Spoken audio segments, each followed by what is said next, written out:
ایک گویبکلی تیپے جو ترکی میں واقع دنیا کی قدیم ترین عبادت گاہوں میں سے ایک ہے، جنوب مشرقی ترکی شانلورفا کے قریب ایک پہاڑی پر واقع ہے۔ دریافت 1946 میں جرمن آثار قدیمہ کے ماہر کلاؤس شمٹ نے اس جگہ کو پہلی بار اہمیت دی۔ اگرچہ یہ جگہ 1960 سے معلوم تھی، مگر اسے محض ایک پرانا قبرستان سمجھا جاتا رہا۔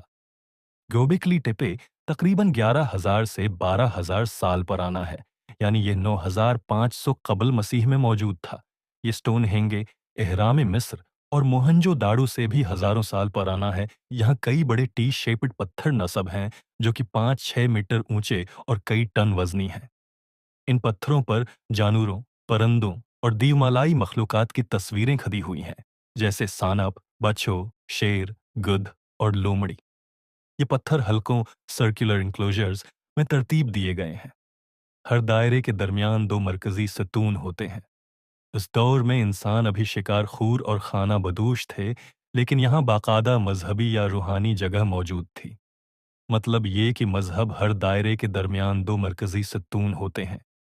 زراعت سے بھی پہلے آیا، جو تاریخی نظریات کے برعکس ہے۔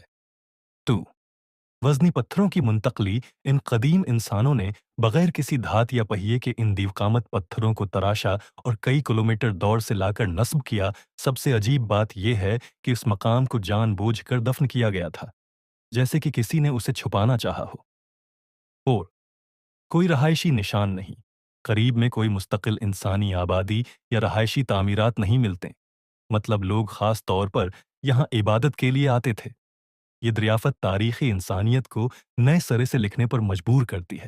اسے کہا جاتا ہے the zero point of history، یعنی تاریخ کی ابتدا کا مقام۔ تھیوریز، قیاس آرائیاں، کچھ لوگوں کا کہنا ہے کہ یہ پہلا روحانی مرکز تھا جہاں مختلف قبائل اکٹھے ہوتے۔ بعض نظریات کے مطابق یہاں کوئی قدیم خفیہ علم یا فلکیاتی حساب کتاب موجود تھا۔ بعض افسانوی نظریات اسے آدم کا التار بھی کہتے ہیں، یعنی آدم کے دور کی کوئی باقیات